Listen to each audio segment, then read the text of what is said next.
ज्ञानारी की, असुर महाराज ज्ञानारी की, असुर महाराज ज्ञानारी की, असुर महाराज ज्ञानारी की।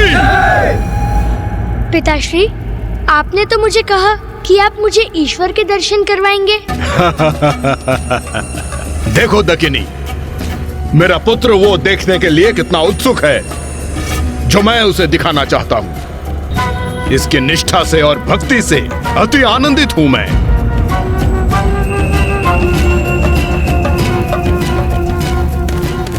आओ पुत्र।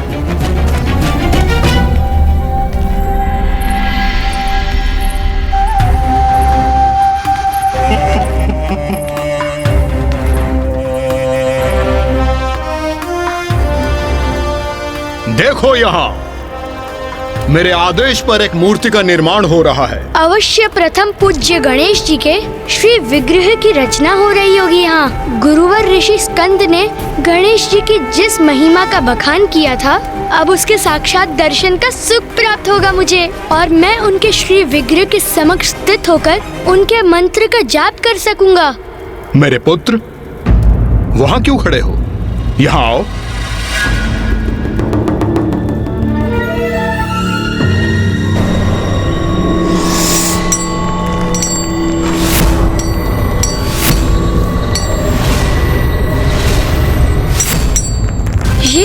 ये क्या है?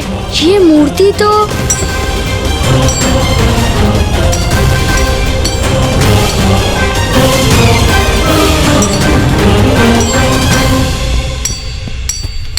कहो पुत्र, क्या विचार है तुम्हारा?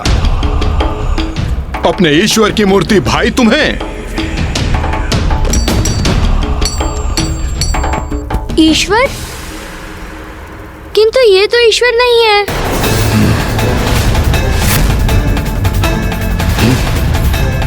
ये तो आप है पिताश्री। भक्ति के अति सुंदर सुमधुर अनुभव का ज्ञान दिया है इन्होंने मुझे। वही ईश्वर पिताश्री जो सर्वत्र है, सर्वस्व है, सब में है, सब कुछ है।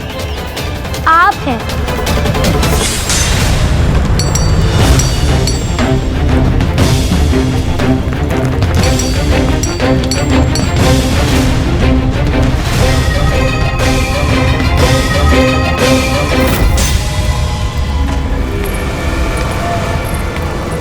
मैं ही तो हूँ ईश्वर। तुम्हारे गुरु ने भी तुम्हें नहीं बताया कि मैं कैलाश, ब्रह्मलोक, वैकुंठ, स्वर्गलोक सब पर विजय प्राप्त कर त्रिलोक का एकमात्र स्वामी हूँ। मैं ही एकमात्र ईश्वर हूँ और अब सब मेरी ही पूजा करेंगे, मेरा ही नाम जपेंगे। नमो ज्ञानार्य नमः।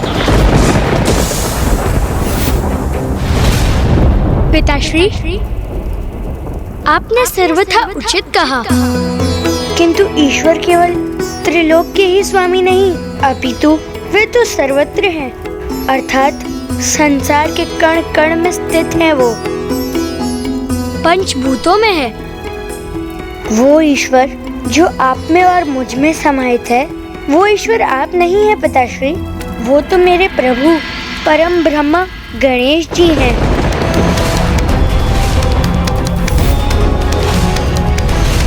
वो अनंत अविनाशी परम ब्रह्मा मेरे प्रभु हैं, आपके प्रभु हैं।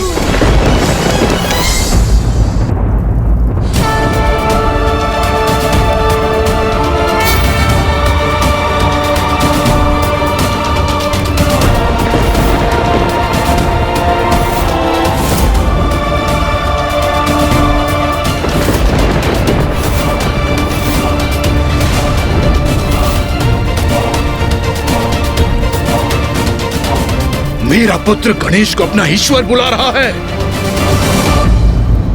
क्या क्या कहा तुमने? मैंने सत्य कहा पिताश्री। हम तो साधारण जीव हैं। हम भांति भांति के मोह माया में फंसकर अपनी अंतर्दृष्टि खो बैठते हैं। कभी इस तन से मोह, तो कभी सांसारिक सुखों का मोह। हमारा मन इन्हीं बंधनों में बंध कर रह जाता है और हम इसी प्रकार हमारा संपूर्ण जीवन व्यर्थ गवा देते हैं। इसीलिए पिताश्री, मेरा तो आपसे भी अनुरोध है कि आप सभी प्रकार के मोह के बंधनों से मुक्त हो जाइए। त्याग दीजिए ये सब और गणेश जी की भक्ति में लीन होकर देखिए।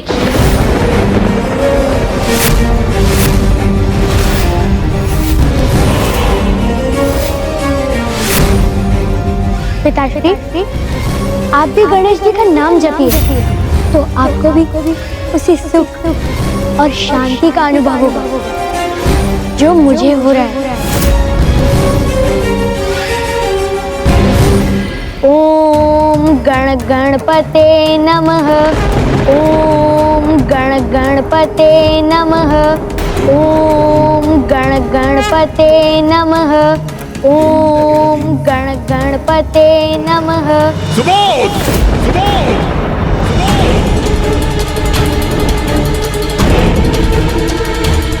तुम्हारी इतनी धृष्टता कि मेरे ही समक्ष मेरे शत्रु का गुणगान कर रहे हो। तुम्हें क्या थी क्या उस गणेश के विषय में? मेरे पिता, तुम्हारे पितामह असुरराज दुर्बुद्धि का वधिक है, ज्ञात है। किंतु पिताश्री, गणेश जी तो किसी के भी शत्रु नहीं। जब उनके भक्तों से भी कोई भूल हो जाती है तो वो उन्हें उचित मार्ग पर आने का अवसर प्रदान करते हैं। वो तो मात्र उन्हें ही दंड देते हैं जो सभी सीमाओं का उल्लंघन कर धन के पद से इतना भटक जाता है कि उनका सुपथ पर लौटना ही असंभव हो जाता है। पिताश्री, जब गणेश जी के द्वारा पितामह का अंत हुआ तो उसके साथ साथ उनके सारे पाप भी मिट गए। इसीलिए पिताश्री, गणेश जी ने उनका वध कर उन पर कृपा ही की है।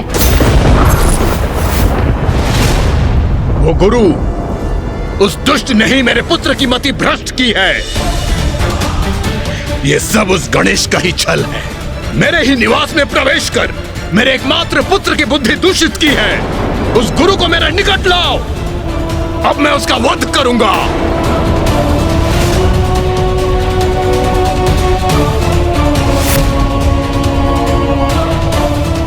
बहुत गुणगान कर रहे हो ना उस गणेश का। अब देखना, तुम्हारे समक्ष तुम्हारे गुरु का निर्मम वध करूंगा। जब मेरे खड़ग के वार से उसका शीश धड़ से अलग होकर तुम्हारे चरणों में गिरेगा, तब समझ आएगा कि गणेश के भक्तों का क्या परिणाम होता है। ओम गण गणपते नमः। ओम गण गणपते नमः। ओम गण गणपते नमः।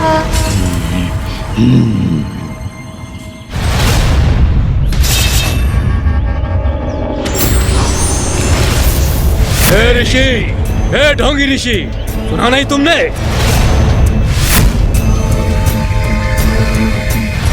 चलो उठो, त्रिलोक विजेता महाराज ज्ञानारी ने तुम्हें बुलाया है। तुम्हारे युवराज को पथ भ्रष्ट करने का कठोर दंड प्राप्त होगा तुम्हें। पद भ्रष्ट नहीं, तुम्हारे युवराज को सुपथ पर लाने का सुकार्य किया है मैंने। ये ढोंगी ऋषि ऐसे नहीं मानेगा। बांध लो इसे और खींच कर ले चलो असुर महाराज के पास।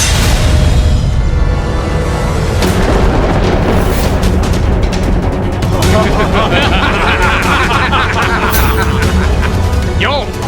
अब भय से नेत्र खुल गए तुम्हारे? नेत्र तो अब तुम्हारे खुलने जा रहे हैं असुर सैनिकों। पकड़ो इसे, घेर लो और बांध लो इसे।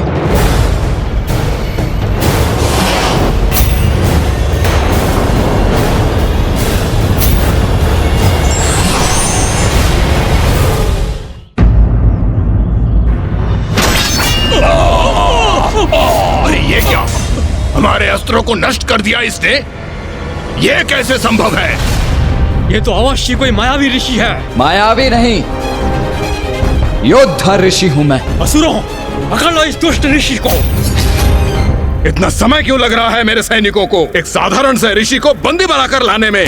किंतु पिताश्री, गुरु स्कंद कोई साधारण ऋषि नहीं और हो भी नहीं सकते हैं, क्योंकि उन्होंने तो मेरे मन में गणेश जी के प्रति भक्ति जागृत की है।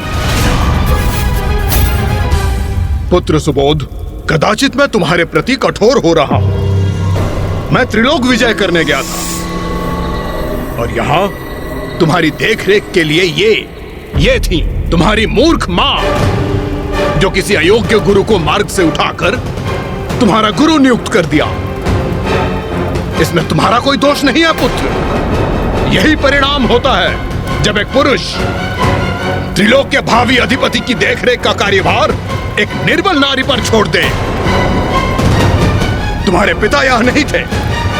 तुम्हें अपने मार्गदर्शन के लिए एक पुरुष की आवश्यकता थी और तुम्हें प्राप्त हुआ ये ऋषि। और तुमने अपनी अपरिपक्व बुद्धि से उसकी मिथ्या सीखों को स्वीकार कर लिया। एक बार ये ऋषि मेरे समक्ष प्रस्तुत हो जाए, फिर तुम्हें दिखा दूंगा कि ये ढोंगी है। फिर तुम्हारी बुद्धि पे पड़ी ये गणेश महिमा का मिथ्या आवरण स्वतः ही हट जाएगा। पिताश्री, मिथ्या आवरण तो अब तक मेरी बुद्धि पर था, जिसे गुरु स्कंद ने मिटाया। आप कृपा कर सुनिए मेरा निवेदन। उनके समक्ष जाकर उनका मार्गदर्शन प्राप्त कीजिए। उन्हें आपको अंधकार से प्रकाश की ओर ले जाने और आपके हृदय में ईश्वर और ईश्वर के प्रति भक्ति भाव जागृत करने का अवसर दीजिए।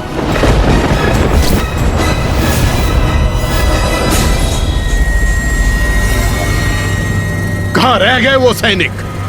मुझे वो ढोंगी ऋषि अभी इसी क्षण यहाँ चाहिए, मेरे समक्ष।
मेरे सैनिक इस अवस्था में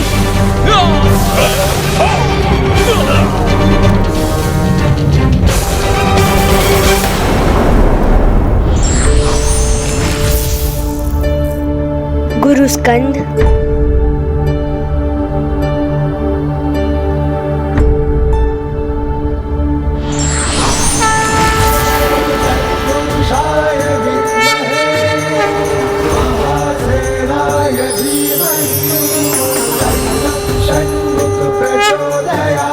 वत्स सुबोध, मैं महादेव पुत्र कुमार कार्तिकेय हूँ, तुम्हारे प्रभु गणेश जी का अग्रज। अब मुझे यहाँ से प्रस्थान करना होगा, किंतु तुम गणेश जी में अटूट विश्वास रखना। तुम्हारी भक्ति ही तुम्हें उन तक पहुँचा देगी। स्वयं गणेश जी के अग्रज कुमार कार्तिकेय से शिक्षा प्राप्त कर मैं तो कृतार्थ हो गया। यह क्या हो रहा है? महाराज, उस ऋषि ने हमारे सभी सैनिकों को आहत कर दिया है। अब यहाँ वो कहीं नहीं है। देखा पुत्र, क्या क्या तुम्हारे गुरु ने, उस ढोंगी ऋषि ने। पिताश्री, आप उनके लिए कुशब्द मत कहिए। वो मेरे गुरु हैं और गुरु की निंदा करना पाप होता है। कल के आए गुरु की निंदा असहनीय है तुम्हें, किंतु अपने पिता त्रिलोक विजेता, त्रिलोक अधिपति का इतना बड़ा अपमान करके चला गया तुम्हारा गुरु, वो देख सकते हो तुम? पिताश्री, भारी शत्रुओं को पराजित कर ब्रह्मांड पर तो विजय प्राप्त कर लिया आपने, किंतु अपने आंतरिक शत्रुओं को नष्ट नहीं कर पाए आप। आंतरिक शत्रु? कौन है ये आंतरिक शत्रु? वही पिताश्री, जिसका आपके भीतर निवास है। काम, क्रोध, लोभ और मोह। पूर्व में मैं भी आप ही की भांति क्रोध करता था, किंतु जब से मैंने गणेश जी के नाम का जाप आरंभ किया है, मेरे आंतरिक शत्रुओं का स्वतः नाश हो गया। मैंने उन पर विजय प्राप्त कर ली पिताश्री। आप मेरा सुझाव माने तो आप भी मेरे साथ गणेश जी के नाम का जाप आरंभ कीजिए। बहुत सुंदर और मधुर है उनके नाम का जाप।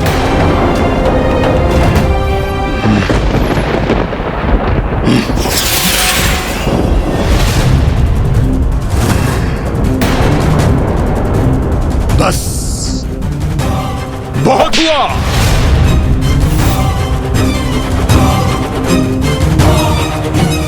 पुत्र प्रेम में मैं तुम्हें निरंतर अवसर देता गया, किंतु तुम्हारी दंडता बढ़ती ही चली गई। किंतु अब मैं तुम पर कोड़े बरसाकर तुम्हारे भीतर सुबुद्धि जागृत करूंगा।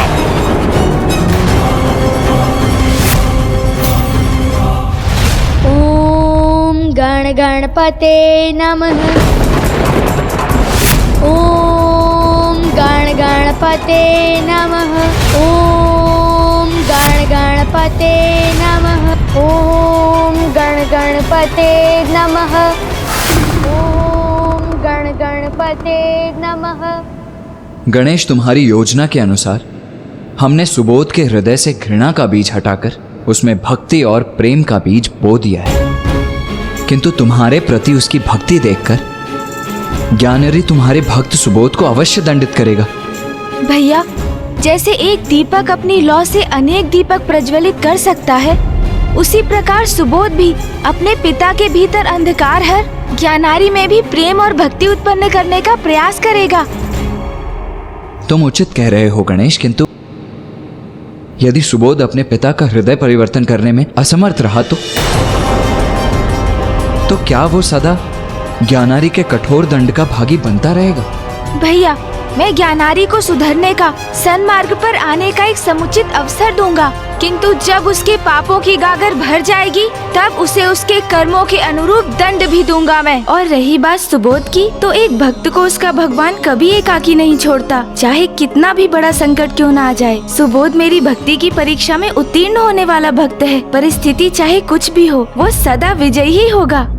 अभी तुम्हारी गणेश भक्ति तुम्हारे तन और मन दोनों से बाहर निकालूंगा मैं। गणपते नमः। नहीं स्वामी, रुक जाइए।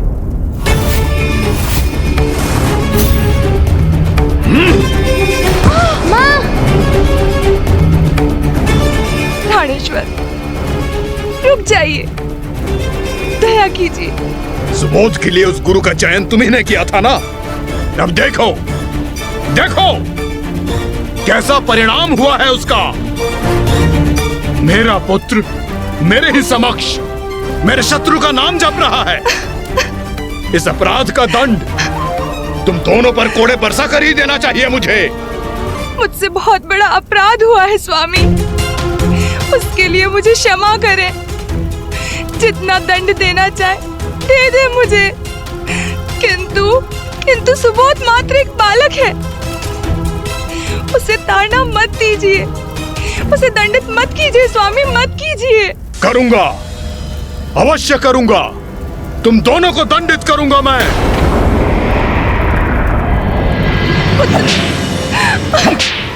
बस प्राणेश्वर, बस, दया कीजिए, कृपा कीजिए, दया कीजिए स्वामी। माँ, आप कुशल तो है ना माँ?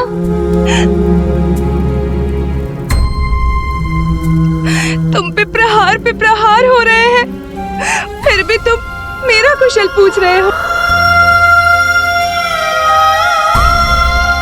किंतु तुम पे इतने प्रहार हुए, फिर भी तुम्हारे तन पर एक घाव भी नहीं हुआ। ये कैसी माया है पुत्र? माया नहीं माँ, ये तो भक्ति है, गणेश जी की भक्ति। और ये भक्ति मेरे कण कण में समा गई है माँ। आप मेरी चिंता मत कीजिए, मैं तो इस भक्ति से तृप्त हो गया। बस बंद करो अपना ये अनर्गल प्रलाप, मूर्ख बालक। क्या कहा तुमने? गणेश की भक्ति से तृप्त हो गए हो? तुम्हें तृप्त का अर्थ क्या थी कहा है? तुम एक युवराज हो, मैंने तुम्हें सभी सुख सुविधाएं दी हैं। रेशम के बिछौने में विश्राम करते हो, उत्तम से उत्तम भोजन ग्रहण करते हो, भव्य राजमहल निवास स्थान है तुम्हारा, भोग विलास की सुविधाओं के मध्य गणेश का नाम जपना अत्यंत सरल है। किंतु यदि 2 दिवस कारावास के अंधकार में रहने पर विवश हो गए, जल और भोजन से रिक्त रहकर गणेश के नाम का जाप करोगे, तब बताना मुझे कि गणेश की भक्ति से कैसी तृप्ति का आभास होता है तुम्हें।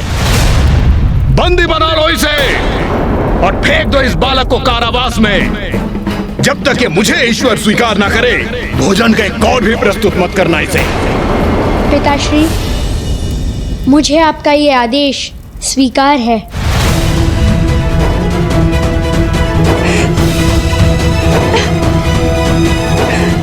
माँ, आप चिंता मत कीजिए, मुझे कुछ नहीं होगा। ओम गण गणपते नमः। ओम गण गणपते नमः। ओम गण गणपते नमः। ओम गण गणपते नमः। ओम गण गणपते नमः। ओम गण गणपते नमः। ओम गण गणपते नमः। ओम गण गणपते नमः। ओम गण गणपते नमः। ओम गण गणपते नमः। ओम गण गणपते नमः। ओम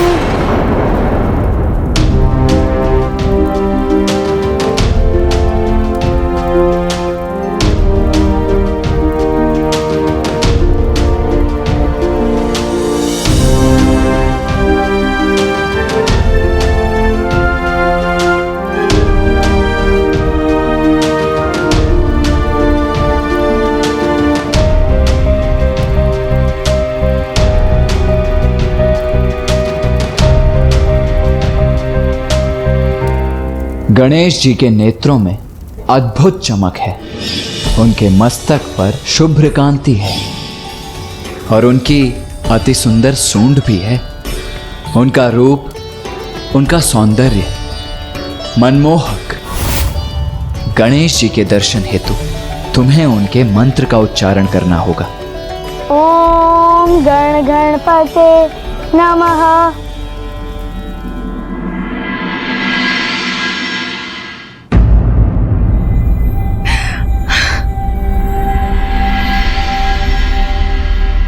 महारानी, अब भोर से रात्रि हो गई, आपने तनिक भी भोजन ग्रहण नहीं किया। अपने तन को इतना दंड क्यों दे रही हैं आप? अधिक नहीं तो एक कौर तो प्राप्त कीजिए। मेरे पुत्र को भोजन प्राप्त हुआ क्या? देवी, आपको तो ज्ञात है, ये महाराज का आदेश है कि युवराज सुबोध को। मैं भी तभी भोजन ग्रहण करूंगी जब मेरा पुत्र करेगा। ओम गण गणपते नमः। ओम गण गणपते नमः। ओम गण गणपते नमः। ओम गण गणपते नमः। पुत्र गणेश, तुम कुशल तो हो ना? क्या बात है पुत्र, तुमने तो भोजन का स्पर्श तक नहीं किया। माँ, मुझे आपसे एक प्रश्न पूछने की अनुमति है? हाँ पुत्र, अवश्य पूछो अपना प्रश्न। माँ, यदि आपको ये ज्ञात हो जाए कि आपका एक भक्त भूखा है, तो आप क्या करेंगी माँ? पुत्र गणेश, एक भक्त के लिए तो उसके भगवान ही उसके माता पिता के समान होते हैं, और माता पिता के होते हुए एक पुत्र भला भूखा कैसे रह सकता है? हाँ, उचित है माँ। माता के होते हुए कोई पुत्र भूखा रह ही नहीं सकता, और पुत्र के होते हुए भी माँ भूखी नहीं रह सकती। तो फिर आप मुझे भोजन कराइए ना माँ। अवश्य पुत्र, ये लो तुम्हारे प्रिय मोदक। आहा, प्रिय मोदक।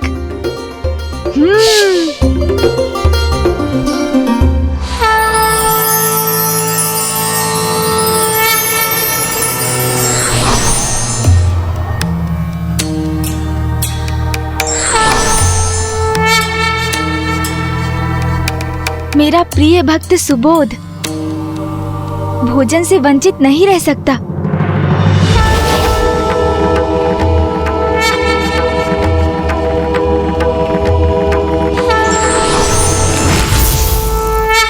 माँ,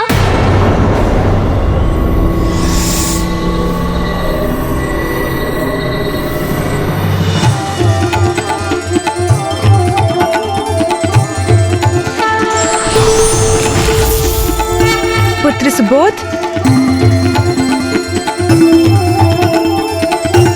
पुत्र। माँ,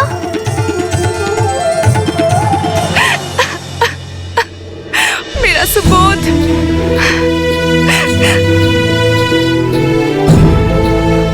किंतु तुम कारावास से बाहर कैसे आए पुत्र? माँ, कारावास के रक्षक मेरे प्रति स्नेह की भावना रखते हैं, और उन्होंने ही मुझे आपसे मिलने की अनुमति दी है। और माँ, उन्होंने मुझे ये भी बताया कि आपका तनिक भी भोजन ग्रहण नहीं किया है, इसीलिए मैं आपको भोजन खिलाने आया हूँ। आइए, बैठिए।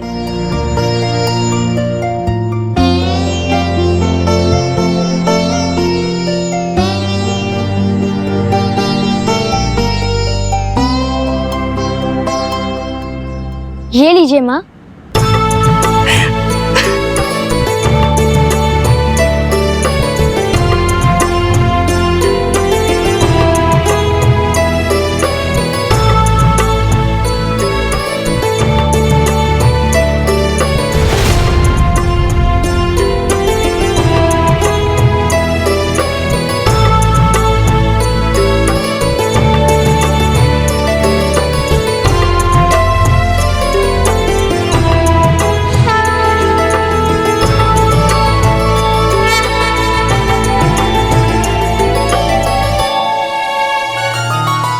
ये लीजिए माँ, खाइए।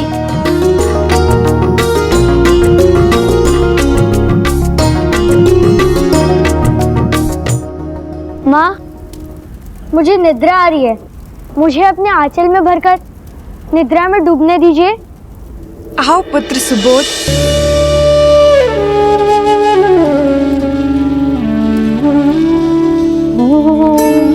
गणपते नमः।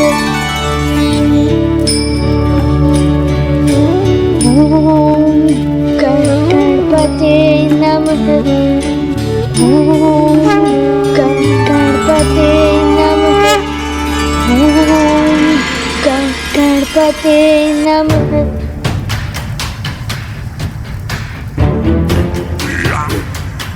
मिथ्या आवरण तो अब तक मेरी बुद्धि पर था, जिसे गुरु स्कंद ने मिटाया। आप मेरा सुझाव माने तो आप भी मेरे साथ गणेश जी के नाम का जाप आरंभ कीजिए।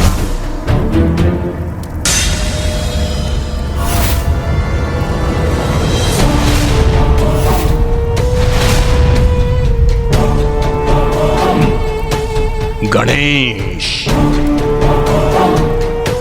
तुम्हारे मन में ये भ्रम कैसे उत्पन्न हो गया कि तुम मेरे पुत्र की बुद्धि को प्रभावित कर सकोगे? वो मेरा पुत्र है, असुर साम्राज्य का युवराज है वो। उसे उचित मार्ग पर कैसे लाना है ये ज्ञात है मुझे। उसे इतना प्रताड़ित करूंगा कि तुम्हारी भक्ति का त्याग कर तुमसे घृणा करने लगेगा वो। उसके हृदय में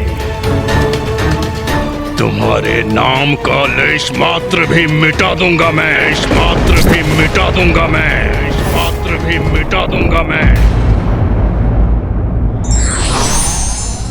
जो भी ईश्वर की सच्ची भक्ति करते हैं, ईश्वर भी कभी उनका साथ नहीं छोड़ते।